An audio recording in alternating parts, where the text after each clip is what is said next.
Wa alaikum salam wa rahmatullahi wa barakatuh. Umuvandimwe arabaza kukwinjiza umudamu w'Islamu ushaka kumurongora atese ntagaba yinjiye kubera umugabo aho kugira ngo yinjire kubera Imana. Alhamdulillah wassalatu wassalamu ala rasulillah wa ba'd. Icyambere nuko Uislamu ntago buziririza umuntu kuba yakinjira Uislamu cyangwa se akajya mu kindi kizi cyari cyo cyose kubw'inyungu yindi mu nyungu zitari za zindi shingiro arizo nyungu zishingiye ku Mana. Nubwo kuba umuntu yakinjira Uislamu atabwinjiye kubera Imana, ibyo ngibyo bigabanya byinshi mu migisha ye, kandi nanone bikaba binamusaba imbaraga nyinshi nyuma yo kwinjira Uislamu, kuko ubusanzwe basabwa kwinjira Uislamu kubera Imana kandi akaba Umuislamu kubera Imana, kubera ko yanyuzwe kandi agakunda n'amategeko n'ubuzima bw'Uislamu n'Abayisilamu, bityo ntajyemo kubera ko agiye kubona akazi mu Bayisilamu, ntajyemo kubera ko agiye kubona umugabo mu Bayisilamu, ntajyemo kubera ko agiye kubona umugore mu Bayisilamu, ntajyemo kubera indi mpamvu mu mpamvu izo zose, kubera ko agiye kuba mu gihugu cy'Abayisilamu avuga ati ntago nabana nabo ntari we, reka mbewe kugira ngo ntambutse iminsi. Iyo avuze ngo reka mbewe kugira ngo ntambutse iminsi, ibi ngibyo ni bibi, ni icyaha, ni n'uburyarya. Ariko avuze ati reka mbewe, agafata umwanzuro wo kubaho kubera ko agiye kubana nabo, ibyo byonyine ariko atari uburyarya bwo kuvuga ngo reka mbe mbikinzeho nimvamo cyangwa se nimva inyungu nizihagarara nzavamo, ibyo ngibyo ntacyo bitwaye. Umuntu yinjiye Uislamu kubera indi mpamvu, hanyuma ariko akaba atinjiyemo kugira ngo aryarye Abayisilamu, akaba atinjiyemo kugira ngo aryarye Abayisilamu, kuko uwinjiye kugira ngo aryarye uwo ngo niwe ukoze icyaha gikomeye cyane, kuko aba yinjiye kubera inyungu runaka, azamaramo igihe inyungu izamara, nirangira nawe azava mu Uislamu. Uwo ngo abari indyarya, abakoze n'icyaha gikomeye cyane, no kuba atajya mu Uislamu nibyo byiza kuri we kurusha kuba yabujyamo.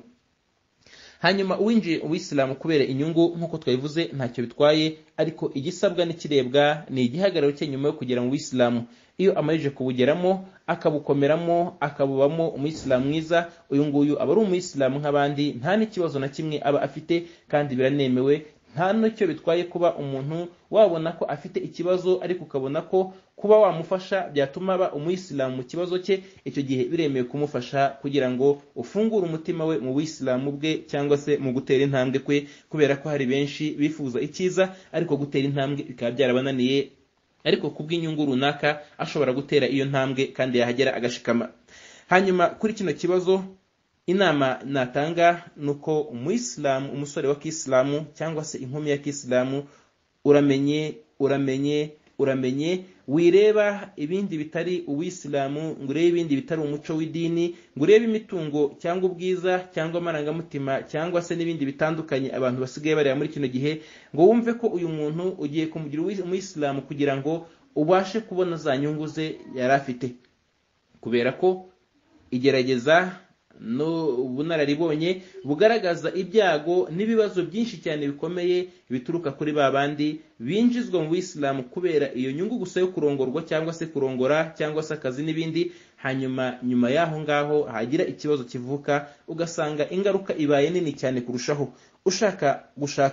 Ushaka kubaka urugo rwiza kandi rukomeye rurambye, rebera mu Bayisilamu kabone nubwo haba hari ibyo ubanengaho, ariko umenye ko uzaba ufite icyizere cyo kurinda umuryango wawe n'urubyaro rwawe nyuma yawe, waba uriho cyangwa se utakiriho, ko ruzaba rurindiwe mu Uislamu. Naho iyo ugiye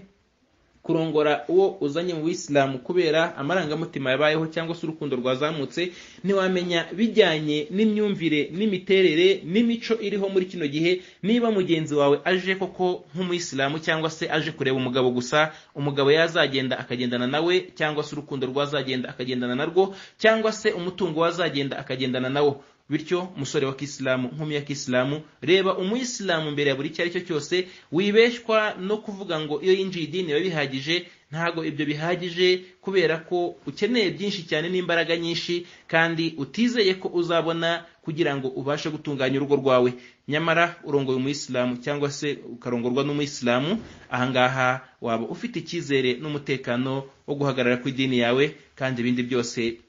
biragenda bigasimburwa, usibye idini yawe niyo iyo igiye itagira ingurane. Wallahu a'lam.